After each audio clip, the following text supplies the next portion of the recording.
ഈ ചീര എല്ലാവർക്കും അറിയാലോ അല്ലെ? പാടത്തുണ്ടാവണല്ലേ, വെള്ളത്തില് വർഷക്കാലാവുമ്പോ ഒരുപാട് ഉണ്ടായിരുന്നു. ടിപ്പൊക്കെ ഉണ്ടോന്ന് എനിക്കറിയില്ല. ഞാനൊക്കെ സ്കൂളിലൊക്കെ പഠിക്കുന്ന കാലത്ത് കഴിച്ചിട്ടുള്ളതാണിത്. ഇത് ഞാനിവിടെ ഞങ്ങള് താമസിക്കുന്ന തൊട്ടടുത്തുള്ള ഒരു മദീന സൂപ്പർ മാർക്കറ്റിൽ ചെന്നപ്പോ ഇവിടെ ഇരിക്കുന്നു. അപ്പൊ ഞാൻ പ്രൈസ് ടാഗ് അടിക്കാൻ ചെന്നപ്പോ അവിടുത്തെ ഒരു സെയിൽസ്മാൻ എന്നോട് പറഞ്ഞു, ഇത് ശ്രീലങ്കൻസ് ഉണ്ട് കൊണ്ടുപോവാറെന്ന് പറഞ്ഞു. അപ്പൊ ഞാൻ പറഞ്ഞു നമ്മുടെ നാട്ടിൽ തൃശ്ശൂക്കാരൻ തന്നെയാണ്. ഞാൻ പറഞ്ഞു നമ്മുടെ നാട്ടിൽ പാടത്തുണ്ടാവണല്ലോ. അതെ തന്നെ പറഞ്ഞു. അപ്പൊ ഇത് തോരൻ വെക്കണാണെന്ന് പറഞ്ഞിട്ട് ഞാൻ എടുത്തോണ്ട് പോന്നതാണ്. അപ്പൊ ഇത് നമ്മളെ നാട്ടില് പാടത്ത് വെറുതെ ഉണ്ടാവുന്ന ഒരു സാധനമാണ്. പക്ഷെ ഇവിടെ അത്യാവശ്യം വിലയുണ്ട് കേട്ടോ. നമ്മളെ നോർമൽ ചീര ഒക്കെ കിട്ടുന്ന പോലെയല്ല.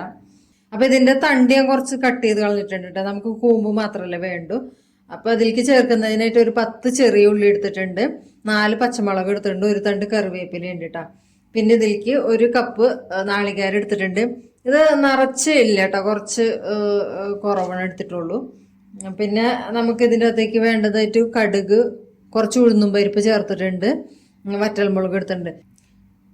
അപ്പൊ ഇതിന്റെ കൂടെ നമുക്ക് പരിപ്പ് ചേർത്ത് കഴിഞ്ഞാൽ നല്ലൊരു ടേസ്റ്റ് തന്നെ ഉണ്ടാ. അപ്പൊ ഈ പരിപ്പ് ഞാൻ മുരിങ്ങയില തോരന്റെ കൂടെ ചേർത്തിട്ട് മുൻപ് ഉണ്ടാക്കിയിട്ടുണ്ട്. അത് ഒരുപാട് വേവാൻ പാടില്ല. നമ്മളിങ്ങനെ പിടിക്കുമ്പോ പരിപ്പ് വെന്തിട്ടുണ്ടാവണം, എന്നാൽ ഉടയാനും പാടില്ല. അങ്ങനെ വേവിച്ചെടുക്കാനേ പാടുള്ളേ. കൊഴുപ്പ് ചെയ്ത് നല്ല ചെറുതായിട്ട് കട്ട് ചെയ്തെടുക്കണേ. ഇനി ഈ എടുത്ത് വെച്ചിരിക്കുന്ന നാളികേരം നമുക്കൊരു മിക്സിയുടെ ജാറിലേക്ക് ഇട്ട് കൊടുക്കാം. ഉള്ളി,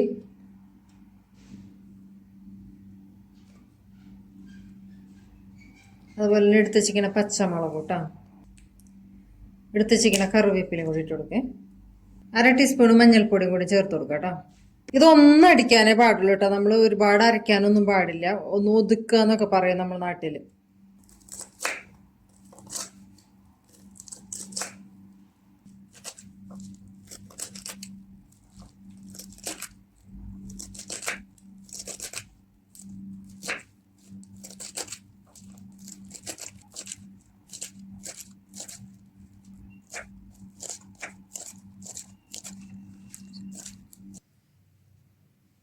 പാൻ ചൂടായി വന്നിട്ടുണ്ട്. ഇതിൻ്റെ അകത്തേക്ക് 2 ടേബിൾ സ്പൂൺ വെളിച്ചെണ്ണ ഒഴിച്ച് കൊടുക്കേ.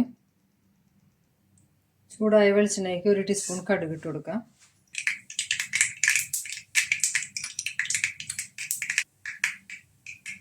കടുക് പൊട്ടി വന്നിട്ടുണ്ട്. ഇതിലേക്ക് 2 ടീസ്പൂണ് ഉഴുന്നും പരിപ്പിട്ട് കൊടുക്കുന്നുണ്ട്.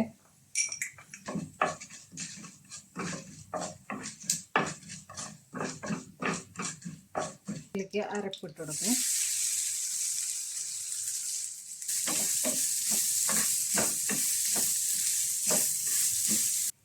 ഇതിൻ്റെ അകത്തേക്ക് 1/2 ടീസ്പൂണിൽ താഴെ ഉപ്പിട്ട് കൊടുക്കുക. ഇലക്കറിയിൽ ഉപ്പ് വളരെ കുറച്ച് ഇടാൻ പാടുള്ളേ.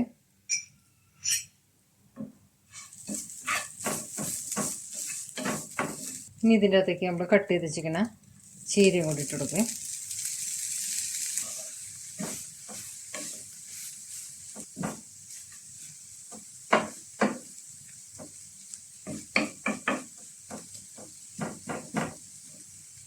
ഇതിങ്ങനെ ജസ്റ്റ് ഒന്ന് പ്രസ് ചെയ്തിട്ട് വെക്കാം കേട്ടോ. മൂടി വെച്ചിട്ട് വേവിച്ചെടുക്കുക. ഫ്ലെയിം സിമ്മിലാക്കി വെക്കണം കേട്ടോ. 10 മിനിറ്റ് ആയിട്ടുണ്ട് കേട്ടോ. വെന്തിട്ടുണ്ടോ നോക്കേ. വേവായിട്ടുണ്ട് കേട്ടോ, കാണുമ്പോൾ തന്നെ അറിയാം. നമ്മൾ ചീരരൊക്കെ പോലെ തന്നെ അത്ര വേവുള്ളൂ കേട്ടോ. ഇതിന് പെട്ടെന്ന് വെന്ത് കിട്ടും. ഇനി ഇതിൻ്റെ അകത്ത് പരിപ്പ് ഇടണം എന്നുള്ളൊരു, നമ്മൾ ഇല ഇടുന്നതിലും തൊട്ട് മുൻപായിട്ട് ആ പരിപ്പിട്ടിട്ടൊന്ന് വെള്ളമൊക്കെ ഒന്ന് വലിച്ചതിന് ശേഷം ചീരിട്ട് കൊടുത്താൽ മതിട്ടോ, അല്ലെങ്കിൽ ചീര നമ്മൾ ഒട്ടിപ്പിടിക്കും. അതുപോലെ തന്നെ ഇതിനെക്കുറിച്ച് ഞാനൊന്ന് സെർച്ച് ചെയ്ത് നോക്കിയപ്പോൾ ഒരുപാട് ഗുണങ്ങളുള്ള ചീരയാണ് കേട്ടോ. അപ്പം നാട്ടിൽ കിട്ടാൻ സാധ്യതയുള്ളവരൊക്കെ ഒന്ന് തോരൻ വെച്ച് നോക്കണേ. അപ്പം എന്തായാലും ഒന്ന് ട്രൈ ചെയ്ത് നോക്കുമല്ലോ.